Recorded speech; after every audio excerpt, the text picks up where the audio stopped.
ජයග්‍රාහී සුබ දවසක් ප්‍රාර්ථනා කරනවා මුලින්ම ඔයාලා සියලුම දෙනාට. ඉතින් ඉන්දියා ප්‍රීමියර් ලීග් ක්‍රිකට් තරඟාවලියේ 15 වන තරඟයේ විදිහට ඊයේ සන්රයිසර්ස් හයිදරාබාද් කණ්ඩායම සහ කොල්කතා කණ්ඩායම අතර තරඟය ආරම්භ වුණා. ඉතින් මෙම තරඟයේ කාසිවාසීන් අනතුරුව මුලින්ම පන්දුවට පහර දුන්නේ කොල්කතා කණ්ඩායම. ඉතින් මෙම තරඟයේ සඳහා ලාංකික ක්‍රිකට් ප්‍රේක්ෂකයන් ඉතාමත් උනන්දුවෙන් පසු වුණා. ඊට හේතුව තමයි ශ්‍රී ලංකා කණ්ඩායමේ දක්ෂ මැද පෙළ ක්‍රීඩකයෙකු වන කමිදු මෙන්ඩිස් මෙම තරඟයේ සඳහා ක්‍රීඩා කිරීමට සන්රයිසර්ස් කණ්ඩායම වෙනුවෙන් IPL වරම් දිනා ගැනීමට සමත් වුණා. ඔහු අවසන් ක්‍රීඩකයන් 11 දෙනා තුළට තුන් නිරියව් ක්‍රීඩකයෙකු ලෙසට ඇතුළත් වෙමින්. ඉතින් මුලින්ම පන්දුවට පහර දීමේදී කොල්කතා කණ්ඩායමට එරෙහිව කමිදු මෙන්ඩිස් සිය කුළුඳුල් IPL තරඟයේ ක්‍රීඩා කරමින් කුළුඳුල් IPL පන්දු වාරය ක්‍රියාත්මක කරමින් ලකුණු 4ක් පමණක් ලබා දී සන්රයිසර්ස් කණ්ඩායම එක් අඩුලක් දවා ගැනීමට සමත් වුණේ ඔහුගේ IPL දිවිය ආරම්භ කරමින්. කෙසේ වෙතත් මෙම තරඟයේදී ඔහුට එම පන්දු වාරය යොමු කිරීම සඳහා පමණයි අවස්ථාවක් හිමි වුණේ. ඒ වගේම මෙම තරඟයේදී අවසන් පන්දු වාර තුලදී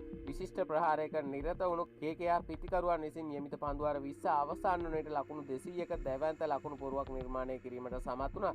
ලකුණු 201ක ජයග්‍රාහී ඉලක්කයක් හඹා යෑමේ ආරමුණින් පිටියට පිවිසි සන්රයිසර්ස් කණ්ඩායමේ පිතිකරුවන්ගේ මුල් පෙළ පිතිකරුවන් ඉතාමත් අසාර්ථක වීමෙන් අනතුරුව කමිදු මෙන්ඩිස්ට සිය කුළුඳුල් IPL තරඟයේ පළමු ඉනිම ක්‍රීඩා කිරීම සඳහා එසේත් නැත්නම් පළමුව පන්දුවට පහර දීම සඳහා අවස්ථාව හිමි වී තිබුණා. ඒ අනුව ඔහුගේ පළමු IPL ඉනිම සඳහා පහේ පහරවල් දෙකක් සහ හතරේ පහරක් එල්ල කරමින් ඔහුගේ ඉනිම අවසන් කිරීමට සිදුුනේ පන්දු 20ක් තුලදී ලකුණු 27ක් ලබාගෙන තිබියදී. ඒ වගේම මෙම තරඟයේදී කමිදු මෙන්ඩිස් ඉතිහාසගත ක්‍රීඩකයෙකු බවට පත් වුණා. IPL ඉතිහාසය තුළ ඒ IPL තරඟයකදී පන්දු වාරය ක්‍රීඩකයෙකු තම දෙයතෙන්ම ක්‍රියාත්මක කිරීමේ වාර්තාව ඔහුගේ නම ඉදිරියේ සටහන් කර ගැනීමට සමත් වුණේ වසර 18ක IPL ඉතිහාසයේ අලුත් කරමින්. කෙසේ වෙතත් අවසානයේ සන්රයිසර්ස් කණ්ඩායමේ සියලුම පිතිකරුවන් ලකුණු 120ක් තුලදී දවා ගැනීමට KKR පිතිකරුවන් සමත් වෙමින් ඔවුන් ලකුණු 80ක විශිෂ්ට ජයග්‍රහණයක් වාර්තා කිරීමට සමත් වුණේ. සන්රයිසර්ස් කණ්ඩායම මේවාර IPL තරඟාවලියේ මේ දක්වා ප්‍රසාද ලකුණු සටහනේ අවසන් ස්ථානයේ දක්වා ඇද දමමින්.